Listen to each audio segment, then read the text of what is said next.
जरा ध्यान देना, शमी के पत्ते की माला में सुई का प्रयोग नहीं होता। बहुत ध्यान दीजिएगा।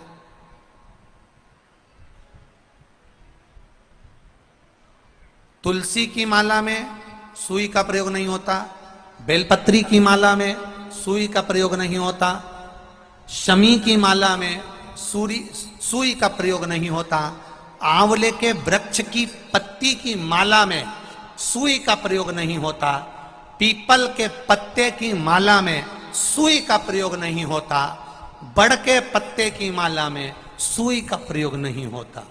थोड़ा ध्यान रखना इस बात के लिए, इसमें सुई नहीं लगना चाहिए, इसमें सुई का प्रयोग नहीं होता। अब 3 चीजें हमारे यहां सनातन धर्म में बड़ी विचित्र बताई है, उसका स्मरण होना चाहिए। नारी जब मांग में सिंदूर भरे उस समय दर्पण के सामने केवल नारी हो, कोई दूसरा नारी को मांग में सिंदूर भरता हुआ ना देखे। जब नारी गले में मंगलसूत्र धारण कर रही हो या 16 श्रृंगार जब नारी धारण कर रही हो, उस समय पर कोई ना देखे। नारी का जो श्रृंगार है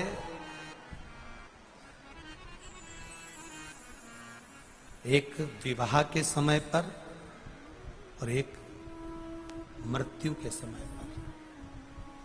सौभाग्यवती नारी का श्रृंगार 2 जगह पर भले सर्व रूप में देखा जा सकता है, क्योंकि बाराती सब बैठे रहते हैं और दूल्हा मांग भरता है, बाराती सब बैठे रहते हैं और दूल्हा मंगलसूत्र पहनाता है, सब लोग बैठे रहते हैं और पांव में बिछुड़ी दबाई जाती है, सब बैठे हुए हैं, मांग का सिंदूर भरा रहा, और एक अखंड सौभाग्यवती नारी जब जाती है तब सबके सामने सब खड़े हैं और पति अपनी पत्नी को मांग में सिंदूर भरकर आखिरी में भेज देता है।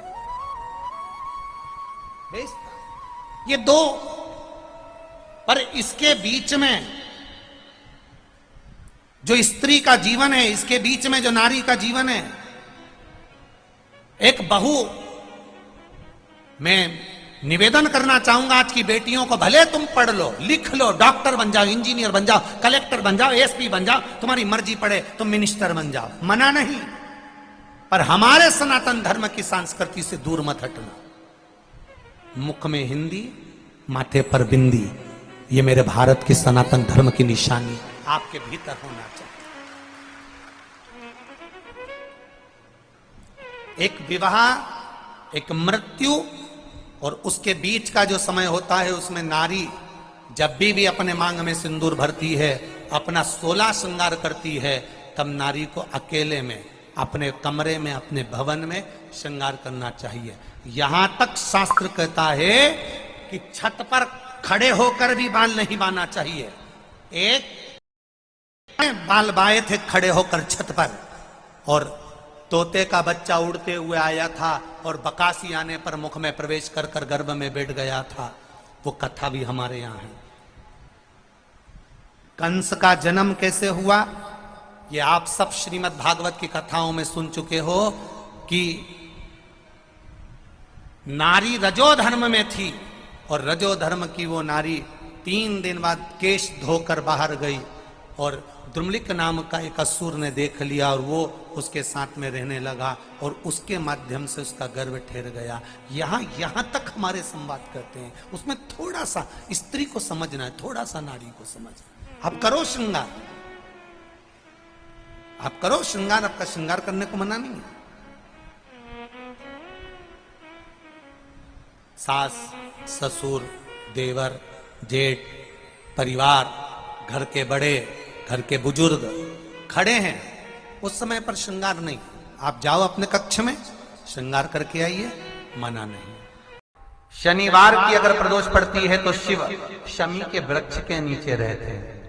जब जब जिस महीने में जो प्रदोष पड़ा करे, जब प्रदोष पड़े, बन सके 1 बेलपत्र, बन सके 5 बेलपत्र, शमी पत्र, हरे मुंह, हरा मूंग, बेलपत्र, एक कलश के अंदर थोड़ा सा पानी लेकर एक बेलपत्र, हरा मूंग, शमी पत्र डालकर और उसमें थोड़ा सा गुड़ डालकर भगवान शिव का स्मरण कर कर प्रदोष काल में, मान लो कोई काम आपका बहुत जरूरी है, बहुत दिनों से आप थक गए हैं, नहीं हो रहा, कर्जा बढ़ रहा है, धन नहीं आ रहा, व्यापार नहीं चढ़ रहा, या कोई समस्या बहुत प्रबल है, कोई एग्जाम में बैठ रहे हो नहीं हो रहा, परीक्षा भी दे दी है, रिजल्ट आने ही वाला है, तो भी प्रदोष काल में, प्रदोष के समय वो जल मूंग, समीपत्र और बेलपत्र और गुड़ का शंकर के शिवलिंग को समर्पित करना प्रारंभ कर दो। 2 या 3 प्रदोष करोगे, बाबा आपकी मनोकामना शीघ्र पूर्ण कर देगा। ध्यान से सुनिए, रोज आप अगर शमी के पत्ते को नहीं चढ़ा सकते, महीने में 1 बार या 2 बार शमी का पत्ता शंकर के ऊपर अवश्य समर्पित करना चाहिए। क्यों? शरीर में अगर कोई बड़ी बीमारी आने वाली होती है तो बाबा उस विष को समाप्त कर देते हैं, मात्र शमी का पत्ता समर्पित कर देते हैं। भले महीने में 2 बार चढ़ाओ, हफ्ते में 1 बार चढ़ाओ, तुम्हारा मन पड़े तो हफ्ते में 2 बार चढ़ाओ। ज्यादा बीमारी है, शमी का पत्ता एक शिवजी के शिवलिंग पर और एक पत्ता जहां से पानी बहकर नीचे गिरता है ना, जलाधारी में से शिवजी पे जल चढ़ाया, जैसे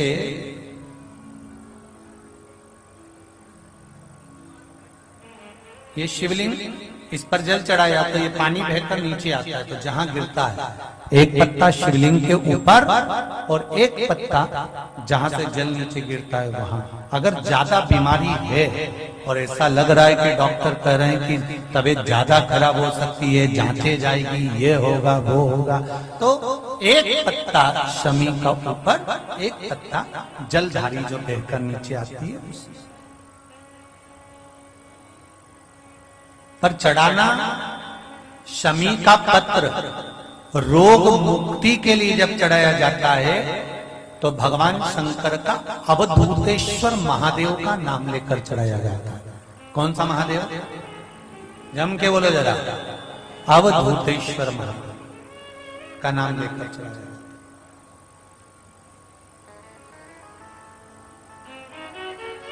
एक बात आपको कही थी अभी पिछले कथाओं में, गाय के दूध का घी बनाकर उसकी 1 उंगली घी की अशोक सुंदरी वाली जगह पर लगाकर, जो व्यापार नहीं चलता हो, दुकान नहीं चलती हो, अशोक सुंदरी वाली जगह पर घृत लगाकर घर के दरवाजे पर या व्यापार के द्वार पर उस उंगली को लगा देना चाहिए।